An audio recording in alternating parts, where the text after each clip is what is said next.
ආහාර වතින් highest anabolic food එකක් තමයි බිත්තර කියන්නේ. අපි anabolic effect එක කියලා කියන්නේ ආහාරයක මේ ආහාරය කොපමණ ප්‍රමාණයකින් අපේ muscle protein synthesis එක. ඒ කියන්නේ මේ මාංශ පේශී හදන්න උදව් කරනවද කියන කාරණාව. ඒතකොට මෙන්න මේක සලකා බැලුවොත් එහෙම මේ ආහාර වර්ග අතරින් උඩින්ම ඉන්න ආහාරයක් තමයි බිත්තර කියන්නේ. ඒ කියන්නේ බිත්තරයක තියෙන ඒ ප්‍රෝටීන් වැඩි හරියක් අපේ මසල් ප්‍රෝටීන් බවට පරිවර්තනය වෙනවා. ඒ වගේම බිත්තරයක් මගින් 65% ප්‍රමාණයක් ඒ බිත්තරේ තියෙන ආහාරවල 65% ප්‍රමාණයක් අපේ ඇඟ ඇතුලේ මේ එනර්ජි එක නිෂ්පාදනය කරගන්න ATP හදන්න පාවිච්චි කරනවා. ඒ වගේම මේ බිත්තරයක තියෙන ප්‍රෝටීන් ක්වොලිටි එක ගැන මම පොඩ්ඩක් ඔයගලන්ට කියන්නම්. 1989 වර්ෂයේ WHO එකේ මේ Food and Agricultural Organization එක මගින් ඉදිරිපත් කරලා තියෙනවා ආහාරයක තියෙන ප්‍රෝටීන් වල ගුණාත්මක භාවය මනින දර්ශකයක්. මේක PDCAAS කියලා කියනවා. Protein Digestible Corrected Amino Acid Score එක. ඒතර මේකට අනුව තියෙන ආහාර වලින් උඩින්ම ඉන්න ආහාරය තමයි බිත්තර. බිත්තරයක තියෙන ප්‍රෝටීන් ඉතාමත් හොඳින් අපේ ආහාර ජීර්ණ පද්ධතිය තුළ ජීර්ණය වෙනවා. කියන්නේ බිත්තරය සම්පූර්ණයෙන්ම ජීර්ණය කර ගැනීමේ හැකියාව අපිට තියෙනවා. ඒ වගේම ඒ ජීර්ණය වෙච්ච ප්‍රෝටීන් ඉතාමත් හොඳින් අපේ ඇඟට උරා ගන්න, අවශෝෂණය කර ගැනීමේ හැකියාවත් බිත්තර වලට තියෙනවා. හැබැයි අනෙක් ආහාර ගත්තොත් එහෙම බිත්තර වලට වඩා අඩුවෙන් තමයි තියෙන්නේ. 2013 වර්ෂයේදී තවත් දර්ශකයක් ඉදිරිපත් කරලා තියෙනවා මේ WHO එක මගින්. ඒ තමයි DIAS score එක. DIAS score කියලා කියන්නේ Digestible Indispensable Amino Acid Score. ඒ කියන්නේ ආහාරයක තියෙන ප්‍රෝටීන් ක්වොලිටි එක බලන්න තමත් හොඳ දර්ශකයක් තමයි මේ DIAS score එක. ඒකෙදී හතරවෙනි ආහාර වර්ගයට වගේ ඉන්නවා බිත්තර. සාමාන්‍යයෙන් DIAS score එක ගත්තොත් 113ක්.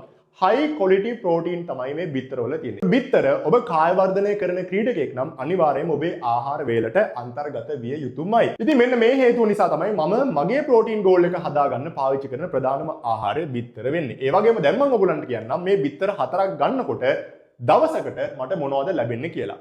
කැලරි ගත්තොත් එහෙම සාමාන්‍යයෙන් එක බිත්තරයකින් කිලෝ කැලරි 60ක ප්‍රමාණයක් ආසන්නව ලැබෙනවා. බිත්තර 4කින් මට කිලෝ කැලරි 240ක ප්‍රමාණයක් ලැබෙනවා. ඊට පස්සේ saturated fat බිත්තරයක අන්තර්ගත වෙනවා ග්‍රෑම් 1.5ක ප්‍රමාණයක්. සාමාන්‍ය බිත්තර 4ක් ගන්නකොට saturated fat ග්‍රෑම් 6ක ප්‍රමාණයක් වගේ අපිට ලැබෙනවා. හැබැයි බිත්තරවල තවත් අන්තර්ගත වෙනවා ඔය poly unsaturated fatty acid. ඒ කියන්නේ අපේ හොඳ කොලෙස්ටරෝල් මට්ටම් ඉහළ දමන්න උදව් වෙන මේ දම්ල. ඒ වගේම mono unsaturated fatty acid උත් මේ බිත්තර තුල අන්තර්ගත වෙනවා. ඒ නිසා අර saturated fat වලින් ඇති කරන බලපෑම අනෙක් ආහාර වලට සාපේක්ෂව බිත්තර වලින් ඇති වෙන්නේ ඉතාමත් අඩු ප්‍රමාණයකින්. එතකොට බිත්තර 4කින් කොලෙස්ටරෝල් අපිට ලැබෙනවා 660 මිලිග්‍රෑම්. ඒතකොට සාමාන්‍යයෙන් එක බිත්තරයකින් කොලෙස්ටරෝල් 165ක ප්‍රමාණයක් ලැබෙනවා. ඉතින් මේ කොලෙස්ටරෝල් ලැබිලා ඔක්කොම ඩයටරි කොලෙස්ටරෝල්. ඒ කියන්නේ මේවා ඉතාමත් හොඳින් අපේ ආහාර ජීර්ණ පද්ධතිය තුළ ජීර්ණය වෙලා අපේ ඇඟට අවශෝෂණය වෙලා අපේ ශරීරය තුළ සිදුවන ක්‍රියාවලින් වලට මේක සහභාගී වෙනවා. එතකොට අපේ ඇඟ ඇතුලේ ප්‍රධාන වශයෙන් ටෙස්ටස්ටරෝන් හෝමෝන් එක හදන්න. අපේ ඇඟේ තියෙන අනිකුත් පටක අලුත් වැඩියාවට මේ මාංශ පේශී රෙපයා වෙන්න ඒවා හැදෙන්න මේ හැම දෙයකම මේ කොලෙස්ටරෝල් උදව් කරනවා. එක බිත්තරයකින් ප්‍රෝටීන් සම්පූර්ණයෙන් ග්‍රෑම් 6ක ප්‍රමාණයක් ආසන්නව ලැබෙනවා. බිත්තර 4ක් ගන්නකොට මට දවසකට ප්‍රෝටීන් ග්‍රෑම් 24ක් බිත්තර මගින් ලැබෙනවා. එතකොට මගේ ප්‍රෝටීන් ගෝල් එක හදාගන්න මම පාවිච්චි කරන ප්‍රධානම ආහාරය තමයි බිත්තර කියන්නේ. ඒ වගේම බිත්තර වලත් කාබෝහයිඩ්‍රේට් යම් සුළු ප්‍රමාණයක් අන්තර්ගත වෙනවා. ඒතර බිත්තර 4කින් තාමත් අඩු ප්‍රමාණයක් ග්‍රෑම් 2ක ප්‍රමාණයක් වගේ තමයි අන්තර්ගත වෙන්නේ. බිත්තර වල තියෙන මේ මහා පෝෂක අන්තර්ගතයන් මේ වගේ වුණාට බිත්තරයක තියෙන ශුද්ධ පෝෂක මයික්‍රෝනියුට්‍රියන්ට් අපිට වැඩිපුරම ලැබෙන ආහාරයක් තමයි මේ බිත්තර කියන්නේ. සාමාන්‍යයෙන් විටමින් D3 ගත්තොත් එහෙම බිත්තර 4කින් ඉන්ටර්නැෂනල් යුනිට් 160ක ප්‍රමාණයක් ලැබෙනවා. අපේ ඩේලි විටමින් D අවශ්‍යතාවයෙන් මේක 116ක ප්‍රමාණයක් ආසන්නව. එතකොට විටමින් A ගත්තොත් එහෙම රෙටිනෝල් අපේ ඇස් වලට විශේෂයෙන් මේ අක්ෂි සෞඛ්‍ය පවත්වාගෙන යන්න අත්‍යවශ්‍ය විටමින් එකක් විටමින් A රෙටිනෝල් කියන්නේ. එතකොට මයික්‍රෝග්‍රෑම් 70ක ප්‍රමාණයක් එක බිත්තරයකින් ලැබෙනවා. බිත්තර 4කින් 280ක ප්‍රමාණයක් ලැබෙනවා. එතකොට දවසකට අවශ්‍ය ප්‍රමාණයෙන් 124ක් සම්පූර්ණ වෙනවා. විටමින් E ඉතාමත්ම වැදගත් විටමින් එකක් අපේ ප්‍රතිශක්තිකරණ පද්ධතියට ඒ වගේම හමට අපේ හිස කෙස් වලට. එතකොට මිලිග්‍රෑම් 0.5ක ප්‍රමාණයක් ලැබෙනවා එක බිත්තරයකින්. හැබැයි බිත්තර 4කින් මිලිග්‍රෑම් 2ක ප්‍රමාණයක් ලැබෙනවා. එතකොට සම්පූර්ණ ගත්තොත් එimhe 116ක ප්‍රමාණයක් බිත්තර 4කින් සම්පූර්ණ වෙනවා මගේ දෛනික විටමින් E අවශ්‍යතාවයෙන්. ඒ වගේම වැදගත්ම විටමින් එකක් තමයි බිත්තරවල තියෙන මේ කෝලින්. කෝලින් කියන්නේ අපේ ඇඟ ඇතුලේ තියෙන මේ DNA වල ක්‍රියාකාරීත්වය සඳහා අත්‍යවශ්‍ය විටමින් එකක්. ඒ වගේම නියුරෝ ට්‍රාන්ස්මීටර් එකක් වෙනවා ඇසිටයිල් කෝලින්. එතකොට මෙන්න මේ නියුරෝ ට්‍රාන්ස්මීටර්ස් හදන්න, ඒ වගේම අපේ ස්නායු සෛල, ස්නායු පටක හැදෙන්න, ඒ වගේම ශරීරය තුල තවත් බොහෝ ක්‍රියාවන් සඳහා වැදගත් විටමින් එකක් තමයි මේ කෝලින් කියලා කියන්නේ. ඒ වගේම ඔබට ෆැටි ලිවර් තියෙනවා නම් ඔබේ ෆැටි ලිවර් රෝග තත්ත්වය සුව කර ගැනීම සඳහා ඔබට කෝලින් කියන්නේ අත්‍යවශ්‍ය විටමින් එකක්. එතකොට දෛනික කෝලින් අවශ්‍යතාවයෙන් බිත්තර 4කින් 100%ක්ම ඒක සම්පූර්ණ වෙනවා. මොකද කෝලින් වලින් බිත්තර 4කින් මිලිග්‍රෑම් 520ක ප්‍රමාණයක් අපිට ලැබෙනවා. එතකොට මෙන්න මේ ප්‍රමාණය තමයි අපි අංගකට දවසකට කෝලින් ඕනේ. සම්පූර්ණ කෝලින් ප්‍රමාණයම බිත්තර මගින් ලැබෙනවා. එතකොට කැල්සියම් ගත්තොත් එහෙම දෛනික කැල්සියම් අවශ්‍යතාවයෙන් 8%ක්. ඒ කියන්නේ මිලිග්‍රෑම් 120ක් ලැබෙනවා. යකඩ අවශ්‍යතාවයෙන් මිලිග්‍රෑම් 3.2ක ප්‍රමාණයක්. ඒ කියන්නේ 16ක ප්‍රමාණයක් සම්පූර්ණ වෙනවා.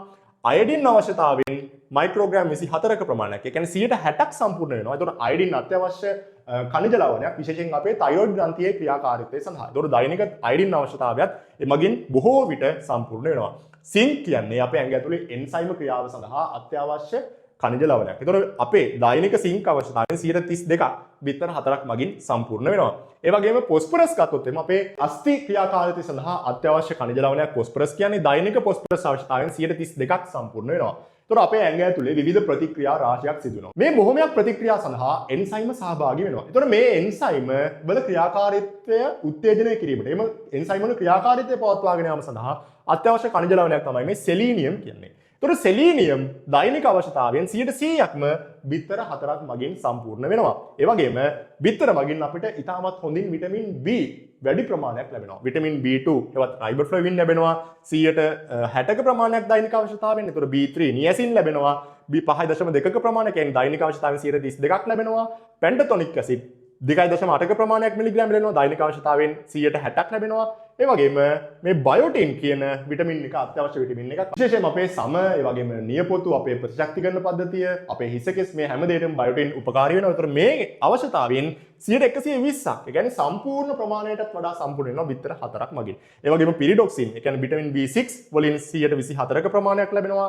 ෆෝලේට් විටමින් B ලයින් අපි ෆෝලික් ඇසිඩ් කියන්නේ. ඒතර ඒකෙන් 124ක් සම්පූර්ණ වෙනවා බිත්තර 4කින්.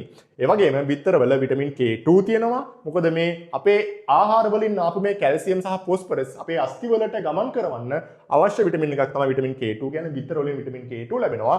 ඊට අමතරව විශේෂයෙන් අපේ අක්ෂි සෞඛ්‍ය පවත්වාගෙන යන උදව් වෙන ආහාරයක් තමයි මේ බිත්තර කියන්නේ. බිත්තර වල අන්තර්ගත වෙනවා මේ කැරොටිනොයිඩ් වර්ග දෙකක්. ලූටයින් සහ සියක්සැන්තින් කියන කැරොටිනොයිඩ් අන්තර්ගත වෙනවා. මේවායින් තමයි අර බිත්තරවල තියෙන කහමදේ වර්ණය තියෙන්නේ. ඒතර මේ කහමදේ වර්ණය අර තද කහ පැහැති, ඒ වගේම තැඹිලි පැහැට තියෙනවා නම් මේ වර්ණක ඉතාමත් හොඳින් තියෙනවයි කියන එක තමයි එකෙන් පේන්නේ. ඒ කියන්නේ කැරොටිනොයිඩ් හොඳින් තියෙනවා. එතකොට ඒවා උපකාරී වෙනවා අපේ මේ අක්ෂි සෞඛ්‍යය. ඒ වගේම අපේ ස්නායු ක්‍රියාකාරීත්වය ඉතාමත් හොඳින් පවත්වාගෙන යන්න.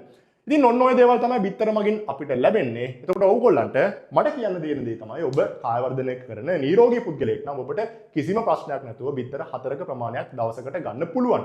ඒ වගේම ඊටත් වඩා ගන්න කට්ටිය ඉන්න බව මම දන්නවා. දවසකට බිත්තර 10ක් 20ක් ගන්න කට්ටියත් ඉන්නවා. ඉතින් ඒගොල්ලන්ට දෙන උපදේශ තමයි ඒ වගේ වැඩි ප්‍රමාණවලින් ඔබ දෛනිකව බිත්තර ගන්නවා නම් මාස 6කට පාරක් රුධිර පරීක්ෂාවක් කරගන්න. මොකද ඔබ ගන්න අනිකුත් ආහාරات එක්ක ඒ වගේම ඔබේ ජානමය පසුබිමත් එක්ක අනවශ්‍ය විදියට ඔබේ නරක කොලෙස්ටරෝල් මට්ටම් වැඩි වුණොත් එහෙම ඒක අහිතකර විදියට බලපාන්න පුළුවන්. ඔබ කාය වර්ධනය නොකරන කෙනෙක් නම් ඔබට දවසකට බිත්තර 2ක් කිසිම ගැටලුවක් නැතුව ලබා ගන්න පුළුවන්. එහෙනම් මම හිතනවා මේ බිත්තර සම්බන්ධව තියෙන අලුත්ම පර්යේෂණ, මේකේ ලැබෙන දේවල්, මේ හැම දෙයක් ගැනම ඔබ දැනුවත් වෙන්න ඇති කියලා. මේ වැඩසටහන අනිවාර්යයෙන්ම ඔබේ ජීවිතයට වැදගත් වෙන්න ඇති. මේකට ලයික් කරන්න. ඒ වගේම ඔබේ ජීවිතයට වැදගත් තවත් සෞඛ්‍ය වැඩසටහනකින් අපි ඊළඟ දවසෙත් හම්බෙමු.